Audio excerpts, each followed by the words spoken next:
Question number 226-226 Kumari Sudha R. Thank you, Speaker, sir. Question number 226. अध्यक्ष जी, मंत्री जी, उत्तर सभा पटल पर रख दिया गया. Honourable member. Thank you, sir. I would like ask question through you to our Honorable Prime Minister. Is very well available here. Will the share of power allocation from Kudangulam and Kalpakam project to Tamil Nadu be increased, given the risk the state takes and the power need it has? My second question is, sir, the answer says 12 projects under the construction, but the list is only containing 11. Thank you. माननीय मंत्री जी. Speaker, sir, I appreciate the concern of the honourable member for the projects falling in the state of Tamil Nadu. I would just like to tell her that this issue of the power share has been deliberated upon very extensively, not only within the Department of Atomic Energy, but more so with the Department of Power, the Ministry of Power, Renewable Energy. And the earlier formula, which was known as Gadgil formula, made only about 15 to 20% of the electricity available for the home state where it was being generated. In fact, that was revised, and as of today, 50% of the electricity is available to the home state, 35% to the neighboring states in the region, and 15% is unallocated, which goes to the grid. And that has been, by and large, accepted as a consensus formula for all these states and the union territories of the country. And considering the concept of one nation and whole of government, I think that's in the true federal spirit as well.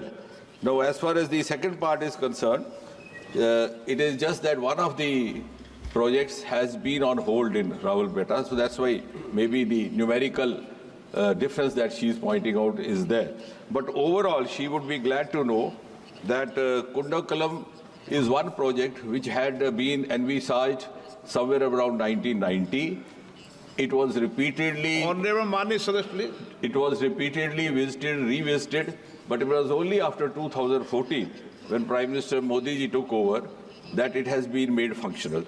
And now we have 4 units of Kundakalam made functional, so also Kalpakam.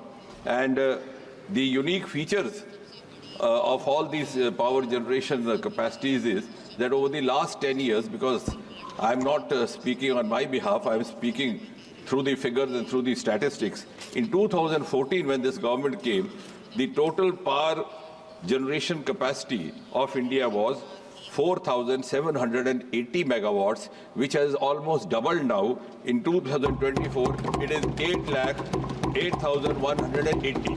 So what was the capacity developed in the last 60 years is equal to the capacity developed in the last 10 years.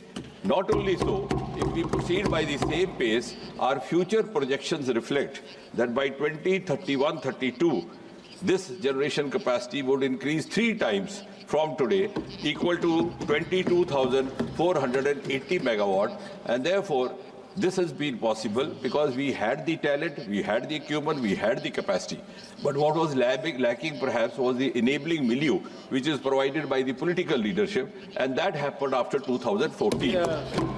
There was a number of decisions taken, like bulk approval of 10 reactors, like extra allocations, like decision to have joint ventures with PSU, and also involvement of the private sector in a very limited manner, of course.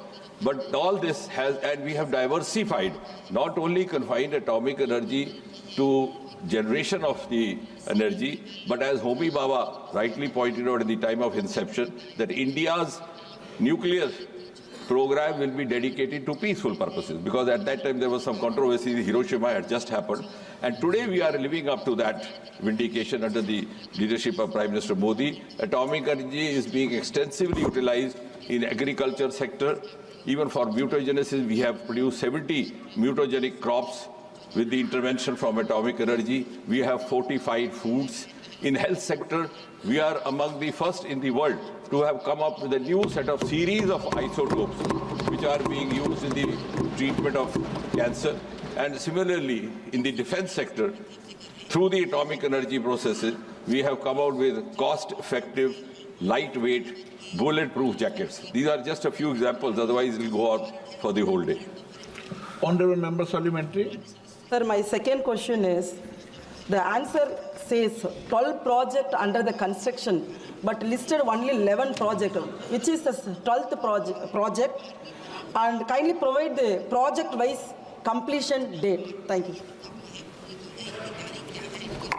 No, I think if you go through in detail, it has been provided. We have provided the amount of construction that has been completed and amount of it left.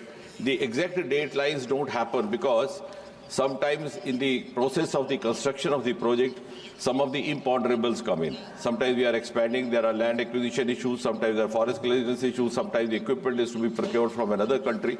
So it's not easy to give up an exact date, but we have 9 under construction projects, and with a total of 40, we have some of them are in the pre-project stage. Pre-project stage means that the construction has not per se started, but it is in the process of clearances being obtained, the procedural works being accomplished. So that is how we have categorized it into 2 parts in the answer. Shri N.K. Premchandan ji. Thank you very much, Mr. Speaker, sir, for giving me this opportunity to ask the supplementary. Sir, atomic power, now it has become very important as far as our country is concerned. From the traditional system of generation of power, we are moving to atomic power. So one of the raw material for atomic power is uranium and thorium.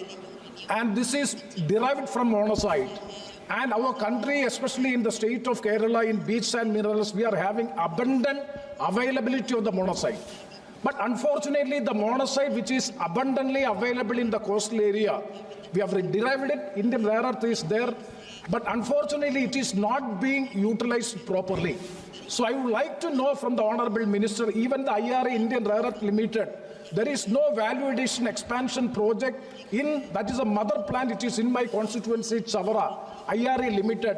I would like to know from the Honorable Minister whether the government of India, which is directly commanded the Honorable Prime Minister, I would like to know from the government whether some project will be commenced so as to utilize this monazite to generate the power, and some value addition project will be implemented in IRA. Thank you very much, sir. Honorable Speaker, sir, I appreciate the honorable member's intervention. Whenever there have been any issues related to the atomic energy projects in the state of Kerala, he's always been very forthcoming and cooperative, and he's rightly pointed out, India is proud to have one of the largest shares of thorium in the world. We have 21% of the total amount of thorium available in the world.